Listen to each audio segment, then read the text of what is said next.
Right, I'm here with James Cooke. It's a delight speaking to you. We've been talking to you a little bit about your life and your career, 33 years in the Met, and special operations. You talked about how you've been involved in the Met from 18 and from quite young in your adulthood, being involved in some very, very serious scenarios that most of us would just hope we would never be there. Awful situations where people are dying and they need comfort, support, and you've still got all the logistical things that you needed to do. And then you talked about your whole career around logistics.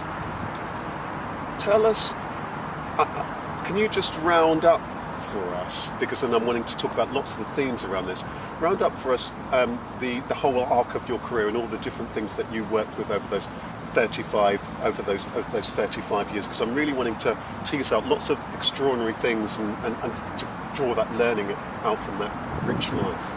Well, I mean, there was a full spectrum really of work. I mean, it was both work on my own and with small teams of specialists, and also bigger teams of more generalist response officers.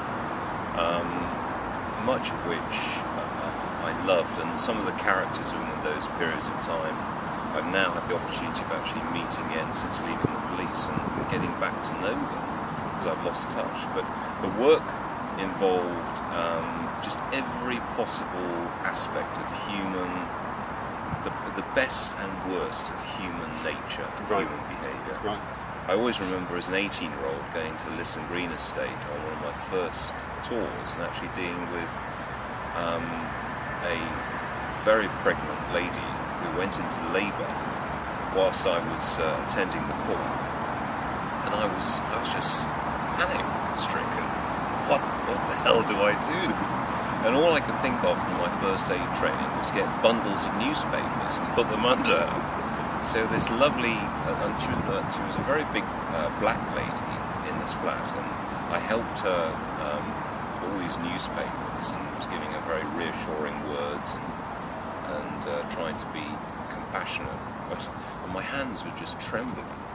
I was just shaking with fear, and I kept shouting into my radio, "Where's the ambulance? Where's the ambulance?" Was it one of those stories where, as in all these TV shows, where you had to, have you also, helped deliver a child, or were you lucky that you?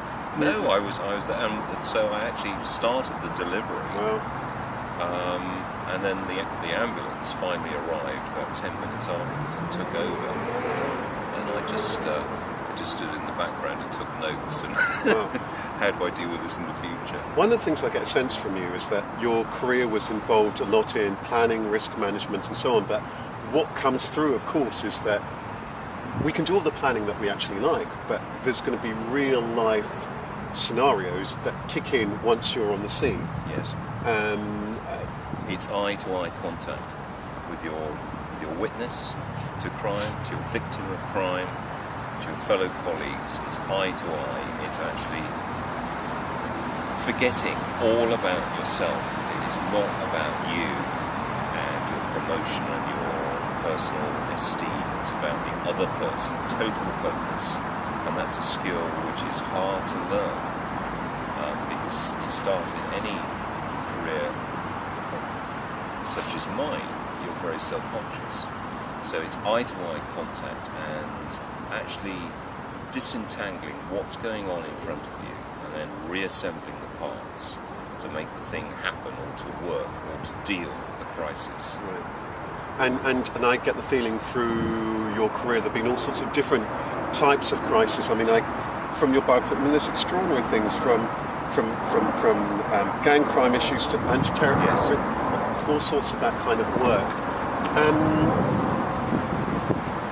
This can't have been an easy career by any stretch of the imagination. What kept you involved in that? Because I'd imagine with lots of things, and many of us in our own careers, I think, I can't be dealing with that and so on. What kept you in there? Did you have times where you thought, I can't do this, I really want to do something else? Can you tell us? I went through several crises, personal crises during that career. 2 or 3 points I almost threw the towel in and walked away. The first was very much in the early 90s, and I dealt with a whole series of different events. There was murder of a 7-year-old boy in Notting Hill, who was thrown out of a block floor window, a block of flats. His father, the dreadful death of my former colleague, DC Jim Morrison, who was stabbed to death in the Aldwych, Covent Garden, off duty, and the crisis that I was going through with my own personal marriage, my personal circumstances, the pressures from work and at home were boiling over and caused me very severe depression, effectively. I mean, there is no other word for it. I was almost paralysed by depression. There was another situation where I felt that I was just the sheer mundaneness, dare I say it, of day-to-day policing was such that I didn't feel intellectually engaged. And it was only when I went to university and studied for my management degree and met lots of people from different backgrounds and industries that inspired me to kick on and to actually use those newfound skills and knowledge to best effect in my own career. And then later, dealing with my own situation, having left the police, actually setting up my own business and feeling extremely isolated. Presumably working on my own, completely different challenge. No team, just me, on my own, getting the thing moving. And how you get into a mindset to do that. Well, I want to talk a little bit about that, because I, for one, from having met you quite recently, I'm so glad that you did set up on your own, because I just think that there's so much that you have to share and insight, and it's this extraordinary combination between the logistics and this human empathy that I find quite remarkable, and I for one think is so important that we have in the world, because as I was saying to you a little bit off camera, I think there are many people who are incredibly good with logistics. It might be creating huge scale project management, it might be about setting up and running businesses across several countries and so on, and people are wonderful with people from caring professions like mine or whatever. But I think Rhea is a person who can bring these things together, so I'm fascinated by the work that you're doing and the journey that you're on, of which this is part. And I know that from the conversations that we've had, that you're passionate about a number of things, inspiring tomorrow's leaders, those young people who are going into things like managing organisations and so on, as well as some of the talks and lectures that you're giving. Can you tell me, with this thing about setting up your own business, tell us a little bit about the blend of the things you're doing now. I know you're a coach like myself, you still do bits of operations management, and then you still do some specific security initiatives. Can you tell me a little bit about that, and what inspired the work that you're doing now? Let's face it, Rasheed. I mean, when I first left the police. Then tell us a bit about that recently. That was four years ago. Right. I was on my own. I was living in a small studio flat, thinking, what the hell do I do now? You know, I've been within an institution, a very large institution, for 33 years, with a big team around me.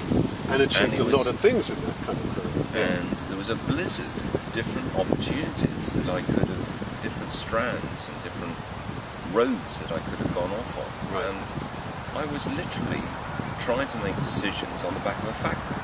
And what made you leave? Was it that you could leave? Was it that you felt, actually, I'm wanting to do something new now, although I don't know what it is? I wanted control of my own life and its standard of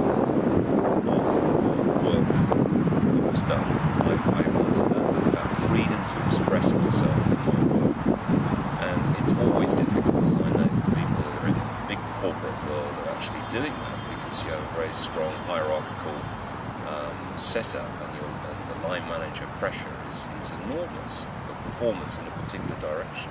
I wanted control back over my life and the way I did things for other people. Well, now, you know, that's the moment that I'm going to pause the camera again and for us to come back into these issues, because I think that you've set up that beautifully, because I think that's often a point that many of us find ourselves in life. Yes. And then how and where are we going to go in a way that's meaningful for us? So I'm going to leave you to smile at the camera as I pause it again. Yes.